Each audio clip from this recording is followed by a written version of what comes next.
Selamat datang di video pembelajaran Departemen Ilmu Kedokteran Gigi Anak yang berjudul Analisis Gigi Geligi Bercampur. Tujuan video pembelajaran ini adalah 1. Mampu memahami analisis gigi geligi bercampur pada anak. 2. Mampu melakukan analisis lengkung ideal dan available space pada periode gigi bercampur dengan determinasi lengkung gigi. Analisis gigi geligi bercampur. Analisis gigi pada periode ini bertujuan sebagai upaya pencegahan atau intervensi awal untuk meminimalkan berkembangnya maloklusi. Dalam analisis ini, prediksi lebar mesiodistal gigi 3, 4, dan 5 digunakan untuk menganalisa kebutuhan ruang dan mengetahui adanya diskrepansi antara ukuran ruang dalam lengkung dan ukuran gigi. Analisis gigi geligi bercampur adalah salah satu bagian dari analisis gigi. Analisis gigi tercangkup dalam prosedur rutin diagnosa ortodonti sebagai upaya preventif interseptif pada anak. Salah satu tahap diagnosis dan rencana perawatan ortodonti pada periode gigi geligi bercampur adalah prediksi ukuran gigi geligi permanen yang belum erupsi, terdiri dari caninus permanen dan premolar. Ukuran gigi dapat diprediksi dengan melakukan analisis gigi geligi pada model studi rahang atas dan rahang bawah gigi geligi bercampur anak.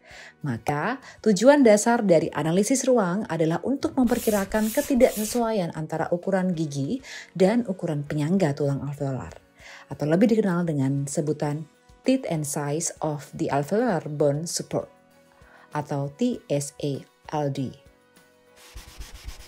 Dasarnya, analisis gigi anak yang perlu diperhatikan saat periode bercampur adalah sebagai berikut. 1. Maloklusi yang mulai tampak. 2. Perbedaan ukuran gigi desidui dengan permanen pengganti. 3. Keterlibatan oral bad habit. Dan klasifikasi periode gigi bercampur meliputi early period, usia 6 tahun, intermediate period, 7-8 tahun, dan late period, yakni 9-11 tahun.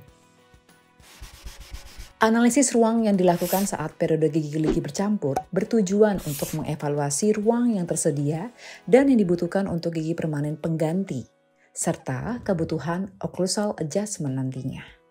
Adanya pemahaman lebih dalam analisis ruang ini dapat membantu memperkirakan adanya spacing atau crowding yang akan terjadi pada pasien bila gigi desidui digantikan oleh gigi permanen 2-3 tahun kemudian. Terdapat 3 faktor yang perlu diperhatikan: ukuran gigi permanen anterior dan M1, perimeter lengkung gigi, dan perubahan yang diharapkan pada perimeter lengkung yang mungkin terjadi karena proses tumbuh kembang pada anak. Di samping itu, terdapat analisis lain yang dapat dilakukan pada periode gigi geligi bercampur, yakni tanpa menggunakan ronsen, meliputi metode Moyers dan Tanaka-Johnston, serta Ohno method. Metode kombinasi meliputi Hickson dan Oldfather dan Staley-Carber, serta dengan menggunakan ronsen yang terdiri dari Hukaba dan Nance. Pada periode gigi geligi bercampur, defisiensi lengkung gigi dapat saja terjadi dengan kemungkinan sebagai berikut. 1. Lengkung terlalu kecil untuk mengakomodasi ukuran gigi. 2. Lengkung gigi yang hilang karena faktor lokal. Dan ketiga, kurang ruang akibat ketidakseimbangan antara ukuran gigi dan lengkung gigi. Yang terakhir adalah gigi C tanggal dini akibat erupsi incisivus. Selanjutnya, materi akan dilanjutkan dengan video simulasi analisis determinasi lengkung gigi untuk lengkung ideal dan available space pada periode gigi bercampur. Selamat menyimak. Analisis gigi geligi bercampur. Alat dan bahan yang dibutuhkan: model rahang atas dan rahang bawah gigi geligi bercampur, foto ronsen panoramik, sliding caliper, plastik transparan, spidol berwarna, dan kawat tembaga. Model studi yang kami siapkan mempunyai hubungan relasi molar kelas 1 angle, dan hubungan molar 2 desidui adalah mesial step baik kanan maupun kiri. Terdapat crowding ringan pada rahang bawah dan diastem fisiologis pada rahang atas.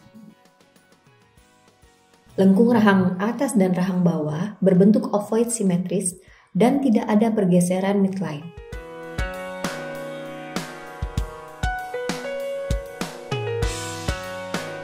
Langkah pertama yang kita lakukan adalah pengukuran overjet menggunakan sliding caliper. Overjet pada model studi yang didapatkan adalah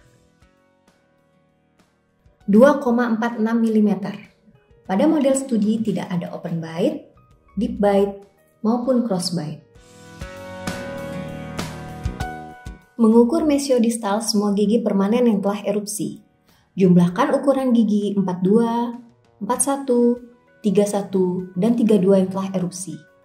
Jumlah tersebut digunakan untuk memprediksi besarnya jumlah ukuran mesiodistal gigi caninus permanen, premolar 1 dan premolar 2 pada rahang atas dan rahang bawah dengan melihat tabel Moyers persentil 75. Determinasi lengkung rahang menggunakan plastik mika. Penentuan garis median. Pada pasien ini tidak ada pergeseran garis median. Setelah penggambaran garis median, lalu menggambar penampakan oklusal M1 permanen kanan dan kiri, serta gigi permanen lainnya yang sudah erupsi pada plastik mika. Hal tersebut dilakukan untuk rahang atas maupun pada rahang bawah. Selanjutnya, menggambar lengkung ideal pada rahang atas maupun rahang bawah. Lengkung ideal harus memperhatikan overjet, profil wajah, dan analisis sefalometri untuk melihat kelainan yang terjadi apakah pada rahang atas dengan rahang bawah, secara skeletal ataupun dental. Apabila dari hasil analisis terdapat kelainan pada rahang atas, maka lengkung ideal rahang atas disesuaikan agar mendapatkan overjet yang normal, yaitu sekitar 2 hingga 4 mm. Begitu juga sebaliknya. Penampakan insisal gigi 42, 41, 32, 31 diproyeksikan pada lengkung ideal rahang bawah. Penampakan insisal gigi 12, 11, 21, dan 22 diproyeksikan pada lengkung ideal rahang atas. Untuk mengukur mesiodistal gigi 12 dan 22, sebelumnya digunakan metode Hucabah. Pada model studi rahang atas, gigi insisif kedua kanan dan kiri belum erupsi, sehingga dibutuhkan metode Hucabah menggunakan ronsen foto untuk mengukur perkiraan lebar mesiodistal gigi 12 dan 22. Metode Hucabah dapat dihitung dengan menggunakan rumus sebagai berikut.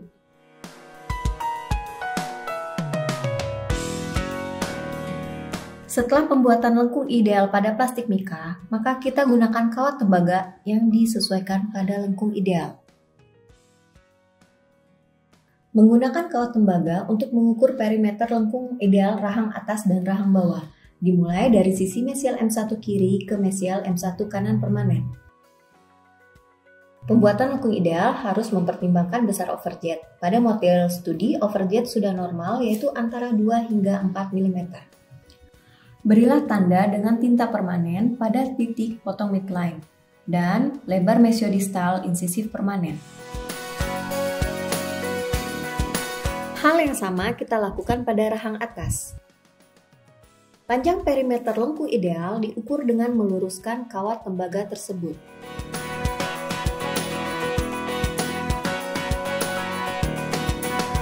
Pengukuran besarnya available space atau ruang tersedia bagi gigi caninus permanen, premolar 1 dan premolar 2 pada setiap sisi dengan mengurangi besarnya perimeter lengkung ideal sebelah kiri dengan jumlah mesiodistal gigi insisif 1 dan kedua kiri.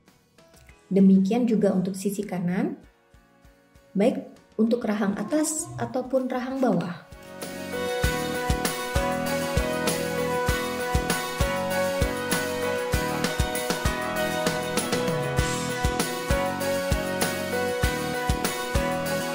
Langkah terakhir, menghitung diskrepansi dengan menghitung selisih antara available space yang didapatkan dari perhitungan menggunakan kawat tembaga dengan required space yang didapatkan dari hasil prediksi tabel Moyers persentil 75.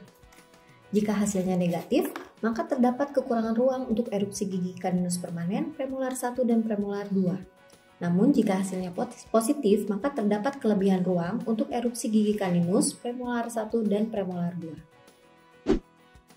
Terima kasih telah menyimak video pembelajaran ini. Semoga bermanfaat. Bacaan lebih lanjut.